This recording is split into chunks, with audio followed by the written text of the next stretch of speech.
Bismillahirrahmanirrahim. Alhamdulillah. Alhamdulillahillazi arsala rasulahu bil huda wa dinil haqq liyuzhirahu 'ala ad-din kullih wa kafa billahi shahida. Ashhadu an la ilaha illallah wahdahu la sharika lah wa ashhadu anna Muhammadan 'abduhu wa rasuluh. Allahumma salli 'ala sayyidina Muhammad wa 'ala ali Muhammad. Assalamualaikum warahmatullahi wabarakatuh, and a very good evening to all of you. Terima kasih saya ucapkan kepada Universiti Terbuka Anak Muda, Musa Center, PENA, barisan panelis, Datuk Saifuddin, Pengaji Syed Kamaruddin, Dr. Mujahid Rawa, Prof. Rafidah, dan juga saya ingat ramai teman-teman muka buku yang pertama kali mungkin saya jumpa di sini. InsyaAllah kita ingin membicarakan satu perkara yang saya fikir amat penting dan sebenarnya telah diselesaikan pun puluhan tahun lalu. Yang pertama mengucapkan tentang persoalan perpaduan kebangsaan ini ialah Profesor Syed Muhammad Nakib Alatas sebelum merdeka lagi, 1957. In the eve of our independence, Profesor Syed Nakib Alatas sudah membicarakan selama 4 jam bersiri di Radio Malaya ketika itu. Kemudian diperdebatkan dengan Lee Kuan Yew di Singapura, semasa Singapura masih lagi di tanah Melayu. Dan kemudian diteruskan lagi perdebatan tahun 72 tersilap saya di bangunan Mara dengan Lim Kit Siang dan DAP, antara gerakan dengan DAP masa itu. Dan pada malam ini saya tidak ingin menambah banyak daripada apa yang telah dibicarakan. Sekadar ingin mengulang semula, memberi peringatan kepada anak-anak muda khususnya tentang hakikat perpaduan kebangsaan. Sebelum saya pergi ke maudhu kita yang utama tentang framework perpaduan ini, saya ingin zahirkan 2 dalil Qur'ani tanzil Allah SWT berkenaan yang berkait rapat dengan perpaduan. Yang pertama, ma kana nasu illa ummatan wahidah fakhtalafu. Allah SWT kata, tidaklah manusia itu melainkan pada asalnya umat yang satu, kemudian mereka fakhtalafu, they differ with each other. This verse is referring to din, religion. They differ in terms of religion. Ayat yang kedua yang cukup terkenal, semua orang suka cite, ya ayuhan nas inna khalaqnakum min dhakarin wa untha wa ja'alnakum syu'uban wa qabaila lita'arafu inna akramakum indallahi atqakum wal innallaha alimun khabir. Sesungguhnya Allah SWT menjadikan kita di kalangan umat manusia itu ya ayuhan nas, daripada golongan lelaki dan perempuan, dan juga syu'uban. Dalam terjemahan syu'ub ini banyak juga, ada kata masyarakat, people, race pun possible, dan juga qabail, suku-suku kaum. Untuk apa? Lita'arafu, for to know each other. Daripada wazan apa? Tafa'ala, saling, mutual. Okay? Daripada 2 dalil ini, dan jika saya ingin menjawab tambah 3 dalil hadis tentang yang mana saya rasa YB Mujahid Rawa tidak menjelaskan hadis ataupun takrif racism itu apa. Saya bagi satu hadis Nabi SAW. Ya Rasulullah, kata sahabat, aminal asabiyati an yuhibba rajul qaumahu. La, kata Rasulullah. Qala la, walakin minal asabiyati yu'ina rajul qaumahu ala dhulm. Adakah asabiyah itu berpunca daripada kita mencintai kaumnya? Kata seorang sahabat. Tidak, kata Rasulullah. Asabiyah itu ialah bila mana seseorang itu membantu kaumnya atas jalan kezaliman. I agree with Wabi Mujahid Rawa berkenaan dengan gerakan ekstremisme dalam masyarakat kita pada hari ini. Tapi jangan lupa, gerakan ekstremisme yang ada pada hari ini bukan sahaja dilabel pada gerakan ataupun dituduh, dilemparkan kepada golongan yang beragama atau berbangsa, tetapi juga golongan sekularis yang ingin membawa agenda secularization. This is beyond secularism. Okay? Daripada dalil-dalil nakli ini, saya ingin istinbat, keluarkan beberapa premis saya untuk kita ketengahkan pada malam ini. Yang pertama, sebagai seorang Muslim dan Melayu yang berpadu dengan Al-Quran dan Sunnah, dan sepanjang saya mengkaji sebagai seorang pelajar pemikiran Islam dan peradaban Islam tidak pernah menyuruh kita, this is very controversial, but please bear with me, berpadu. There has never been an injunction in Quran to ask us to unite except among Muslim. Tetapi apa yang Allah suruh? Allah SWT suruh kita lita'arafu. Apa itu kalau diterjemahkan dalam bahasa modern parlance? Ta'ayush diniyah, coexisting. Okay, that's my premise. Satu. Yang kedua, yang dilaungkan selama hari ini oleh politikus baik UMNO, Pakatan Rakyat, bangsa Malaysia, I personally do not believe this is possible. Bangsa Malaysia adalah satu utopia yang tidak mungkin dapat kita dicapai dalam masa 50 tahun akan datang sekalipun. Saya akan bagi dalilnya kenapa. Kembali kepada persoalan yang dijelaskan oleh Profesor Alatas pada tahun 97, sampailah berdebat dengan Lim Kit Siang, yang mana Lim Kit Siang merakamnya dalam autobiografi yang ditulis oleh Dr. Oi Bengki. Boleh cari diterbit oleh Refsa. Tapi sayangnya transkrip Profesor Alatas punya ucapan dan hujah itu tak dapat dijumpai. Mungkin kena tanya NST atau pemerintah utusan Melayu zaman dulu, dah mungkinlah arkib mana saya tak pasti. Tapi dijelaskan oleh Profesor Alatas dalam siri syarahannya berkali-kali sudah. Bila kita cakap tentang perpaduan, apa itu perpaduan? Profesor Alatas kata senang je. Dalam umat manusia pada hari ini, the real unity yang kita pernah capai ialah golongan bangsa yang sudah hidup 1000 tahun lebih. The old civilization, the great civilization. Contohnya siapa? Tamadun Cina, tamadun Parsi, tamadun Jerman, tamadun India. These are old civilization yang telah lama hidup dan mekar di tempat asalnya mereka bernaung itu. Jadi, bila kita bercakap tentang soal perpaduan, yang harus kita fahami ada dua bentuk perpaduan kalau kita kaji sejarah. Yang pertama, perpaduan yang kita istilahkan sebagai perpaduan solid unity, perpaduan jenis terpejar. Yang kedua, perpaduan jenis cecair. Untuk bangsa-bangsa tamadun-tamadun yang lama ini, yang besar-besar ini, mereka sudah mencapai apa yang kita istilahkan oleh Profesor Atas sebagai liquid unity.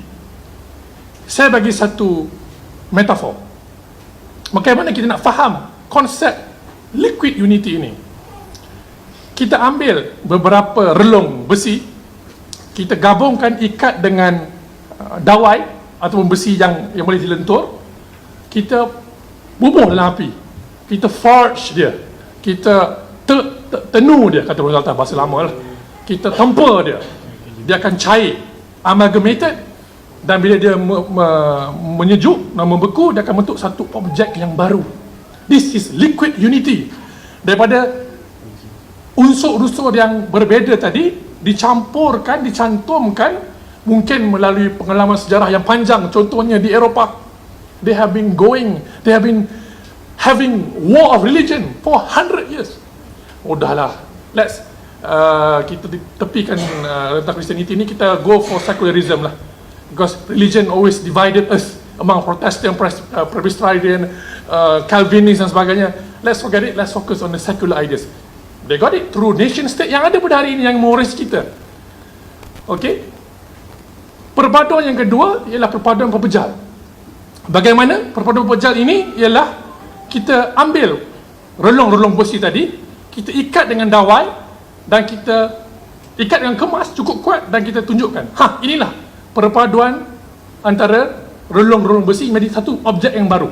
Tapi ia tidak ditempa, tidak dipanaskan, dibakar, dicairkan, tidak. Dia hanya menjadi satu bentuk yang baru, tapi tidak sesempurna perpaduan jenis cecair.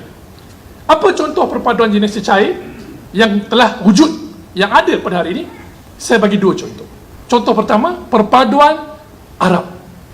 Kata Profesor Latas, perpaduan untuk sesuatu bangsa itu berpadu, ada 4 unsur penting yang harus kita fahami. yang terima dan yakini. Yang pertama, agama. Mesti punya agama yang sama. Kedua, mesti mempunyai bangsa yang sama. Ketiga, mempunyai bahasa yang sama. Dan keempat, mempunyai pengalaman sejarah yang sama. Kita ambil contoh bangsa Arab, perpaduan dunia Arab. Dari segi bangsa, dah sama. Arab, Arabian stock. Daripada Abrahamic punya root. Kedua, kita ada bahasa. Mereka bercakap bahasa Arab yang sama. Yang ketiga, pengalaman sejarah pun sama. They have been living there in the Middle East for thousands of years. Tidak ada isu di situ. Apa yang berbeza? Agama. Ada Coptics, ada Maronites di Lebanon, ada Islam. Jadi, kata Profesor atas, untuk berpadu secara liquid yang sempurna ini, sekurang-kurangnya 3 daripada 4 itu mesti dicapai. Dan inilah dicapai oleh bangsa Arab. 3, except religion. Jumhur Arabiah itu memang ada, diperakui. Okey, contoh yang lebih menarik, bangsa Switzerland. Dari segi bangsa dah sama, European, white, blonde hair, blue eye. Okey. Kedua, pengalaman sejarah. They have gone through Protestant Revolution, Reformation, World War. Dah pernah lalui sejarah yang panjang, membentuk solidarity yang memang tak dapat dinafikan di Switzerland. Yang ketiga, dari segi bangsa, agama Kristian. Memang mereka Kristian, mungkin berbeza di denomination, ada Calvinis, ada Katolik, tapi yang penting mereka Kristian. Trinity itu tetap ada, walaupun berbeza dari hal-hal ranting yang lain. Apa yang berbeza? Apa yang tidak ada? Bahasa. Kalau tengok tim Switzerland tu ada nama macam pelik-pelik, ada Italian, ada nama German, Lichtsteiner main Juventus tu, ada Daniel Benaglio, goalkeeper Switzerland, Italian, dan juga ada bangsa Spanish, German, Italian, French. Sebab New Zealand ni border dengan negara-negara di situ. Jadi dia punya bahasa tu, bahasa kebangsaannya ada 3 jenis. Tapi perpaduan liquid di Switzerland tercapai. Kerana apa? Kerana 3 unsur penting telah dipenuhi syaratnya. Now, let's see Malaysia. Kita ada 4 tadi kan? 4 unsur tadi. Dari segi agama, sama tak? Tak sama. Kita Muslim, ada Kristian, ada Buddhis, ada Hindu. Forget it. We cannot unite based on religion. Forget it. Impossible unless you convert to Islam. Second, bangsa berbeza. Saya Melayu, ada Cina, ada India, ada Kadazan dan sebagainya. Dah tak boleh juga. Ketiga, pengalaman sejarah tak sama. They came here later. We have been here, the Malays, for thousands of years. We fought against Portuguese, we fought against British, we fought against the Dutch. Darah orang Melayu mengalir kat tanah air ni.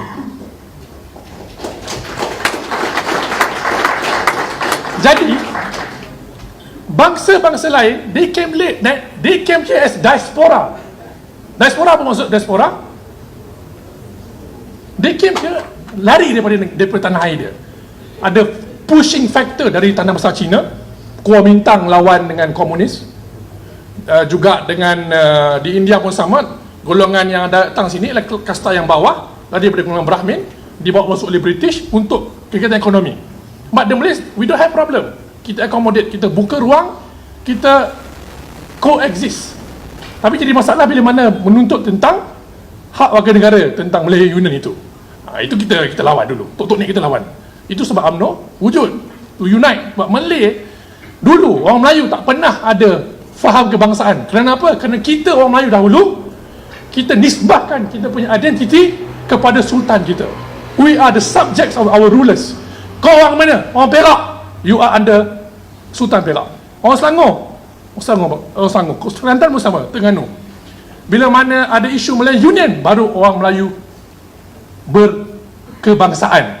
Dan juga ada isu yang panjang tentang penulisan Yunus Abdullah dalam utusan Melayu pada awal era kolonial, juga Allah Munshi berkenaan dengan faham kebangsaan kontra faham kerajaan. Kerajaan before this is not government alone. It is a ideology. It is a form of philosophy of governance. Kerajaan doesn't mean government alone. It also refers to apa maksud imbuhan ke dan an itu. Ke Rajaan is a state, keadaan, kesukaan, kegembiraan. So it's a state. Maknanya boleh kata kerajaan, orang Melayu ni tak boleh lagi daripada raja. Raja tu siapa? Uli Amri lah, imam kita, kita bai'ah. Orang dulu, as I said, dia punya loyalty not to the state. There was no such thing as loyalty to the state. There was no federal constitution. There was only one. You bai'ah pada sultan. And sultan, dia punya legitimacy, dia punya keabsahan bergantung kepada ahlul hal wa aqdi, the council of people of losing and binding, orang-orang ulama macam Tok Kupaloh dengan Sultan Zainal Abidin ketiga di Terengganu. Before penjajah datang, Tok Kupaloh was one of the advisor, macam MB Khalid lah juga, kepada Sultan Terengganu ketika itu. So dahulu Sultan kita ni, dia tidak boleh buat onar lah. Sekarang kita tahu Sultan kita ada yang problematik dari segi akhlaknya, tapi dulu walaupun mereka mempunyai masalah dari segi moral dan sebagainya, para ulama kita sentiasa berada dekat rear guard wing ni to defend the rights and the justice of the people kat bawah. Dalam sejarah Islam pun sama, kita pernah duduk dalam sistem kesultanan beribu tahun, tapi yang menjadikan negara itu stabil, wilayah daulah itu stabil kerana ada ulama, the independent of juris, yang mana dahulunya merupakan so-called parlimen kita. Jadi di Malaysia kita tidak boleh berpadu secara liquid, impossible, forget it, I said, it's utopian, it's a political rhetoric yang dilakukan oleh ahli politik kita. Because why? Because orang-orang bijak pandai, sejarawan dah menilai benda ni lama dah, should be resolved. Kerana yang boleh menyatukan kita ialah berpaduan jenis pepejal. Jadi apa faktor yang boleh menyatukan kita? Kata Profesor atas, the only factor, the only fact, or the only principle that can unite Malaysian is on the basis of language, bahasa kebangsaan. Sebab itu sahaja yang boleh kita legislate dalam parlimen. Kita boleh buat akta tentang ada bahasa kebangsaan. We cannot legislate religion. You cannot. Parliament doesn't have authority about religion. Secondly, we cannot legislate about race. How can you legislate race? You are different. I cannot be Chinese. Macam mana saya masuk Buddha pun, I'm not Chinese. I cannot be Hindu juga, because dia punya meaning or essence of being Chinese or being Indian depends on your DNA, on your root, your biological root. But can you be a Malay? Can you be a Malay? Yes. Kerana Malay itu apa dia? There are big misconception. What is a Malay? Apa itu Melayu? I ask you, ma huwa Melayu? Ma, bukan man, ma. What? When you say what ni dalam philosophy, you ask the essence of the thing. What is Malay? Malay ni, Melayu ni, ialah satu spesies daripada genus Muslim. Kalau belajar mantik, logik, kita ada manusia, manusia ada genus, ada genus agama, ada Muslim, ada Kristian, ada Buddhis, ada Hindu. Bawah Muslim tu ada spesies, dia punya pecahan lagi. Melayu adalah one of the species. Apa lagi spesies lain? Arab. Apa lagi? Turki. Apa lagi? Mandinka di Afrika tu. Apa lagi? Parsi. Apa lagi? China, India, Indian Muslim. Semua tu ialah bangsa yang wujud dan lahir selepas mana Islam menyerap masuk dalam peradaban mereka. Kerana orang Melayu dahulu, sebelum ada je Melayu, kita ada apa? Kita ada suku-suku saja. Orang Banjar, orang Jawa, orang Sunda, orang Minang. Bila mereka masuk Islam, menerima Islam sebagai cara hidup, agama, ad-din, maka wujud satu bangsa yang dipanggil Melayu. Sebab tu bila masuk Islam, panggil masuk Melayu. It's not a racist statement or it's a racist connotation. Just because Islam itself sebagai agama, dia tidak boleh berdiri as abstract thing. It must be embodied in a race. Either you Arab, either you Turk, even Turks pun, dia ada banyak kabilah-kabilah dia. But the most powerful, the most influential is Osman, Bani Osman, yang menjadi teras kepada Osmaniyah, Daulah Osmaniyah. Jadi itu yang menjadi teras kepada kita di sini. Itu maknanya Melayu itu bukannya satu bangsa yang kita boleh sempitkan sebagai suku, tapi adalah satu tamadun sebenarnya. Even Chinese art kita acknowledge sebagai tamadun. Jadi di Malaysia, perpaduan yang paling logik, yang paling mudah, yang boleh kita realistically cuba ikhtiar untuk capai ialah perpaduan jenis pepejal, yang mana ikatan itu, ikatan yang saya katakan tadi, yang pada bongkah-bongkah yang kita gabungkan tadi itu, ialah sebenarnya kerajaan yang kuat, kerajaan yang stabil, kerajaan yang mampu memberi keadilan kepada semua rakyat tanpa mengira bangsa dan kaum. Seperti mana Nabi Muhammad SAW di Madinah ketika dahulu dengan Saifatul Madinah, yang saya tak suka terjemah sebagai constitution kerana ia bukan constitution, ia covenant, ia perjanjian. Juga yang ada di Turki Uthmaniyah, minit system, dan juga di Andalusia dengan sistem convivencia dia. Kerana orang Islam, saya kata di sini terang-terang, orang Melayu sekalipun, we have never been racist. We have been accepting Chinese long before the Chinese yang ada sang di tanah Melayu ni came here. Kita dah ada golongan baba nyonya. Siapa mereka? Mereka orang Cina daripada India, tanah besar Cina, bukan? Mereka datang ke sini, they can assimilate, pakai dengan kita punya budaya, bahasa, makanan pun. Itu kerana mereka menyadari pada waktu dahulu ketika Kesultanan Melayu Melaka, kita ada Melayu ni satu budaya yang tinggi. Jadi mereka tidak teragak-agak untuk menjadi Melayu macam mana golongan Mozarab di Andalusia, the Christian who became Arab because they view Arab as a high civilization. They don't want to be European, they want to be Arab. They speak Arab, they wrote in Arabic, even though they are Christian, because the high culture yang kita bawa. Kenapa tidak hari ini? Kenapa tidak orang Melayu pada hari ini menjadi macam mana orang putih, macam mana orang India dan China begitu menyanjungi bangsa yang maju di Eropah? Kenapa orang Melayu tidak menjadi pujaan, menjadi ikutan?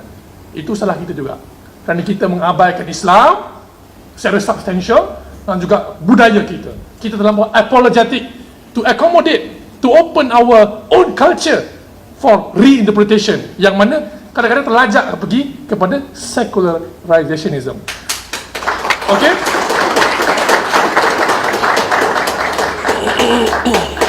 Itu part up untuk merumuskan, dan kita sambung nanti di meja perbincangan yang lebih luas.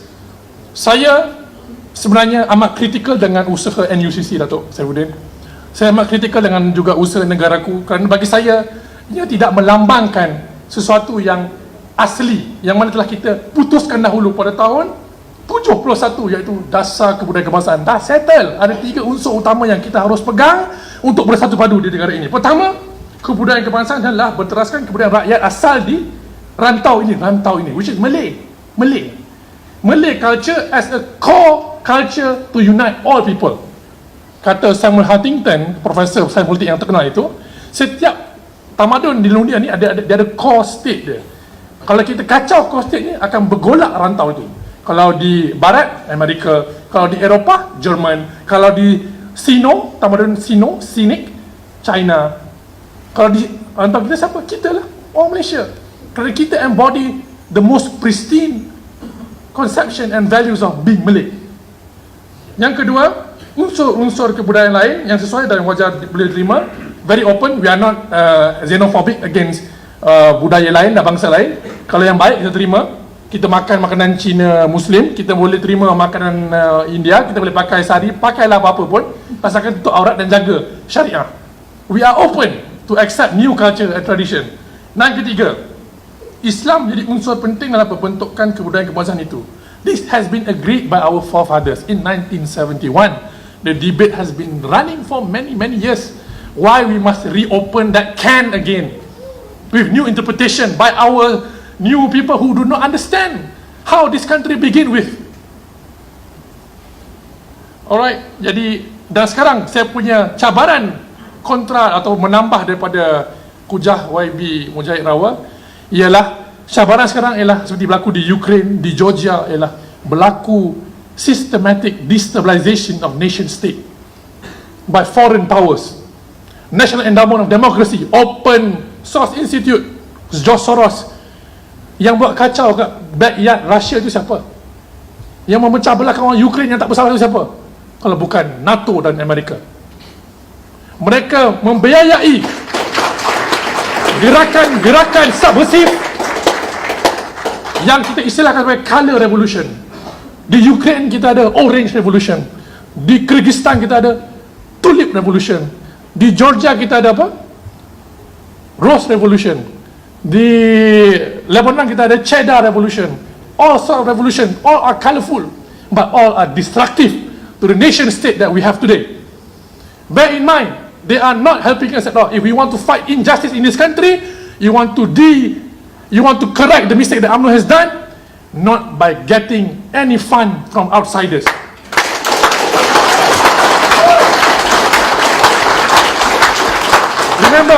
Remember my fellow brothers, you get the fund is quid pro quo.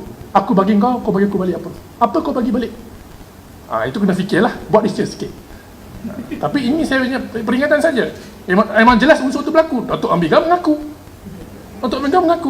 Ada ambil daripada dana NDI dan NED, yang mana dah ada bukti di seluruh dunia NED dan NDI ini merosakkan negara-negara bangsa, destabilizing regime.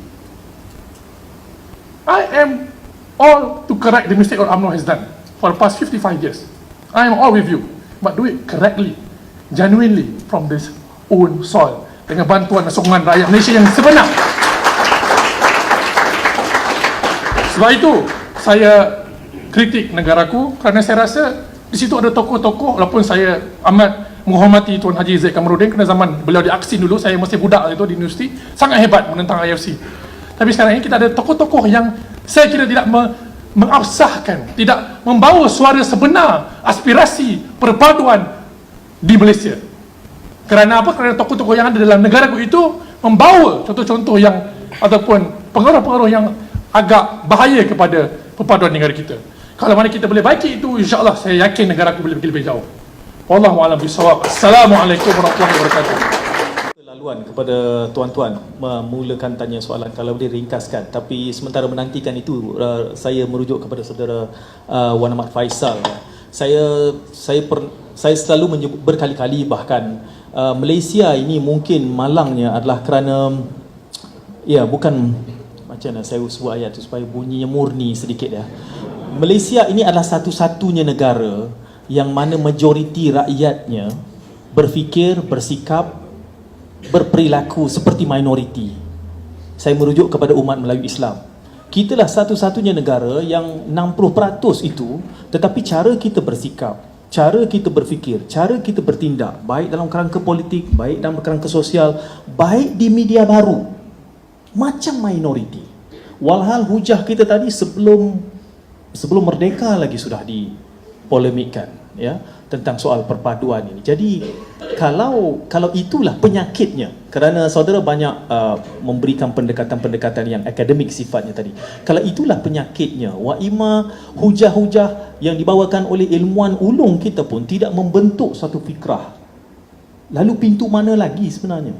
Kerana bagi saya pada peringkat ini, selepas banyak kali mempolemikkan ini, saya berpandangan kalau kita membereskan isu perpaduan umat Islam Melayu, Malaysia ini akan megah.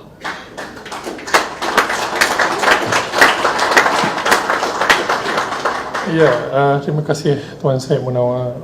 Saya setuju kalau kita lihat dan tinjau kembali Sahifatul Madinah. Apa dia punya perengan pertama itu bercakap tentang perpaduan antara Aus dan Khazraj. The unity of the Muslim is paramount. As I said tadi, kalau kita ingin lihat negara Malaysia sebuah negara yang stabil, the core race itu mesti berpadu. Kerana kalau berpecah, bangsa Melayu menjadi teras kepada perpaduan di Malaysia, akan berlaku rusuhan-rusuhan yang seperti berlaku dahululah.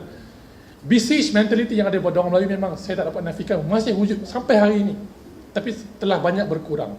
Dan kita selalu tak pernah tanya kenapa Isma, kenapa Perkasa macam tu, kenapa mereka memberi jawapan balas yang kadang-kadang nampak resis, kenapa mereka bertegas dengan pendirian mereka. Saya bukan ahli Isma, ya, jangan tuduh saya ahli Isma. Kebetulan duduk di sebelah sana.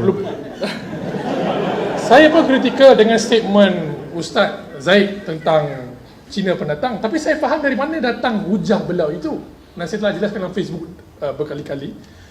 It's a factual. It's a fact that in Malaysia, di kalangan bangsa-bangsa yang ada di Malaysia pada hari ini, kita lita'arofu tu tak jelas lagi. Tak jelas lagi. Hatta orang Melayu pun kita berpecah. Berpecah politik dah satu, PKR, PAS, UMNO. Sekarang ni ada baru lagi, berpecah antara agama pun ada. Antara mazhab, Ahlussunnah wal Jamaah, Syiah, Wahabi, tambah lagi sekular liberal Melayu. Jadi saya ingin tanya kepada semua orang Melayu, kenapa dahulu kita boleh jadi satu peradaban, boleh mengetepikan perbezaan ras kita, kaum kita, etnik kita, suku kita? Kerana pada waktu itu orang Melayu kita berpegang pada akidah yang sama, akidah Ahlussunnah wal Jamaah, bahasa yang sama, dan juga semangat kebangsaan yang sama. Nanti kata pada waktu itu, kerana kita berhadapan dengan cabaran peradaban barat daripada penjajah yang luar, orang Melayu boleh bersatu walaupun berbeza dari segi geospasialnya. Jadi di Malaysia, kenapa orang Melayu masih berfikiran besiege mentality? Saya setuju, kita perlu tajdid dan islah pelbagai bentuk, khususnya pendidikan kita. Kita mulakan dengan buku sejarah kita. Sejarah kita sangat feudalistik, betul? Sama ada sejarah Sultan dan UMNO. Kita kena ubah, kurangkan sikit, modulate sikit Sultan dan UMNO tu. Kita tala sejarah golongan ulama kita pula, golongan mujahidin kita pula, tentang bahasa, budaya, perkara-perkara yang tinggi nilainya untuk orang Melayu, supaya bangsa lain tertarik untuk mengenali siapa kita, li ta'arufu itu. Kenapa orang Cina lebih suka jadi Kristian, kenapa bukan Islam? Kerana orang Barat adalah satu bangsa yang mempunyai peradaban yang tinggi. Mereka menjuarai teknologi, sains dan peradaban dari segi literature dan sebagainya, Hollywood dan sebagainya. It's natural, kata Ibn Khaldun, for a lower race to imitate higher race.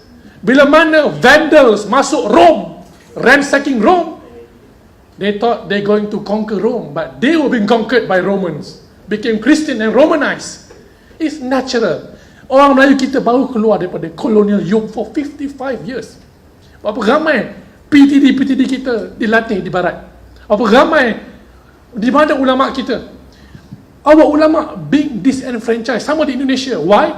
In the early days of Malaya, kita guna tulisan Jawi. Later, bila kita guna Rumi, ulama kita yang belajar di pondok-pondok ni ke mana? Dia tak dapat masuk ruang untuk bersama-sama contribute kepada nation building. Jadi mereka big disenfranchised. Jadi kalau mana kita buka ruang semula kepada golongan ulama, ulama is the core linchpin of our civilization. Remember that, Malays. This is our linchpin. When I say ulama, I don't mean ulama yang selalu nampak dalam parti PAS tu saja. I mean it. Kerana ulama ada banyak, ada fuqaha, ada sufi, ada mutakallimun, ada sejarawan, ada banyak jenis ulama dalam sejarah kita. Dan ulama-ulama ini selalunya apolitical. Dia punya kerja urusan dia lah menjaga masalah umum, masalah ummah. Dan di sinilah keadilan Islam sebenarnya berlaku. Akses kepada mahkamah syariah tak perlu bayar mahal-mahal lawyers fee, tidak ada. It's very easy, go to the mosque or jumpa qadi, and they are independent of government. I all for this. Kalau kita nak kembalikan semua ini, there must be a revolution is a big word, but islah atau tajdid in our politics. Kita sekarang ni terlampau banyak ahli politik, tapi kurang statesman. Yang kita nak statesman di kalangan orang Melayu yang menzahirkan akhlakiyah yang tertinggi untuk bangsa lain menjadi ikutan, supaya ramai orang Cina boleh ikut macam mana Baba Nyonya dahulu. They don't have any problem to assimilate themselves with our culture, because they see Malay culture as one of the highest culture in this region. They don't have any problem to wear baju Melayu, to eat our food, to speak our language. Tetapi ramai ke orang bukan Melayu pada hari ini yang boleh menjadi seperti mana Baba Nyonya atau golongan mamak yang ada pada hari ini? Sangat kurang. Kerana apa? Kerana orang Melayu kita sendiri lemah. Orang Melayu kita sendiri sangat feudalistik dari segi politiknya. Dan ini kita harus buka ruang. Kita harus tajdid dan islah. Give moral to scholars who are apolitical. Bila politik ni susah sikit. When you are in political, ulama dalam PAS, saya kritikal sikit. Kerana apa? You want power. When you want power, you are challenging the other people who has power. There surely going to be a conflict. Tapi kalau ulama yang independent, yang tidak ada mahu kuasa, insya-Allah saya percaya orang yang di atas kuasa tu, tampuk kuasa tu akan buka ruang untuk ulama ini menasihati, memperbaiki masyarakat kita. Kerana pada hari inilah, kerana ulama kita banyak berpolitik. Sebab itulah umat Melayu di Malaysia hari ini kacau bilau. Kerana tidak ada satu scholarly class yang jadi binding figure antara dua faction yang berlawanan ini. Sudah sampai masanya saya kira pada hari ini golongan ulama yang mana belajar di Timur Tengah, yang belajar di sini diberi lebih ruang. lebih aktif, belajar bahasa Inggeris, belajar bahasa Malaysia, bahasa-bahasa kaum lain, agar mereka dapat lita'arafu itu sekali lagi. That's the formula. Kita tidak mahu perpaduan yang simplistic, superficial. Kita mahu perpaduan yang genuine, respect and coexistence yang seperti Nabi Muhammad SAW telah tunjukkan, dan para khulafa ar-rasyidun dan juga tamadun Islam di Andalusia, di Ottoman. Saya syorkan saudara-saudari tonton satu dokumentari bertajuk Balkan Tale. Macam mana Balkan sebelum Perang Dunia tu, they live in a very coexistent manner dalam bawah Ottoman. Tapi lepas masuknya French Revolution punya pengaruh di Balkan, they went for a war. Sampai berlaku World War I, sampai World War II. Sampai sekarang masih berpecah. Dengan Bosnia dulu di Serbia, the genocide di Bosnia itu. Those are the remnants of secular civilization post World War. We must go back to our religion. All of us, Malay to Islam, Chinese to Hinduism or Christianity, Hindu to Hinduism. Learn your scripture. Then we can talk about coexistence yang Nabi Muhammad SAW dambakan dalam Saifatul Madinah. Wallahu a'lam. Saya mula membuka ruang, silakan. Kalau boleh kita kumpulkan. Semakin membelah, kita memerlukan satu model struktur politik baru, bahkan politik berasaskan agama. PAS. Itu juga menjadi satu masalah lain, kerana apapun kepincangan dan kesilapan parti, ditunjuk bahawa inilah kepincangan Islam. Jadi mungkin elok di komen sekaligus saya berikan ruang ini kepada saudara Wan Ahmad Faisal. Okey, menjawab persoalan saudara Siti Nohara tadi. Pertama, bagi kuasa eksekutif kepada DBP. Bagi kuasa eksekutif kepada DBP untuk legislate bahasa Melayu di Malaysia. Di mana-mana ruang awam yang mana kepincangan bahasa Melayu itu jelas, DBP ada kuasa eksekutif untuk penalize. Bagi kuasa itu pada DBP. Yang kedua, buka ruang pengajian Melayu yang interdisciplinary di universiti. Hasilkan sarjana-sarjana Melayu yang bukan silo saja, yang bukan bersifat kedaerahan, tetapi mengambil kira maudhu' peradaban, inter-civilization juga. Banyak ada. Dulu ada ISTAC, zaman dulu di UKM, Barisan Atas, di IBKKM. Itu Datuk Saifuddin. That was a real intervention by UMNO in the past when they robbed Professor Atas from his professorship di IBKKM, and we are very disheartened by this. And PKPM Abim was protesting against that removal. I support that kind of academic freedom because that movement yang ada sangat akhmal di UKM has become a very no longer bringing the real vision and mission of IBKKM, Institut Bahasa Kebudayaan dan Melayu. Jadi kita perlu lahir lebih ramai sarjana-sarjana Melayu kita yang mampu meletakkan bahasa Melayu sebagai bahasa ilmu, bahasa ekonomi dan bahasa politik yang tinggi. Itu susah dan ambil masa lama, tapi itu antara cadangan yang praktikal selain daripada yang diajar di sekolah kebangsaan lah.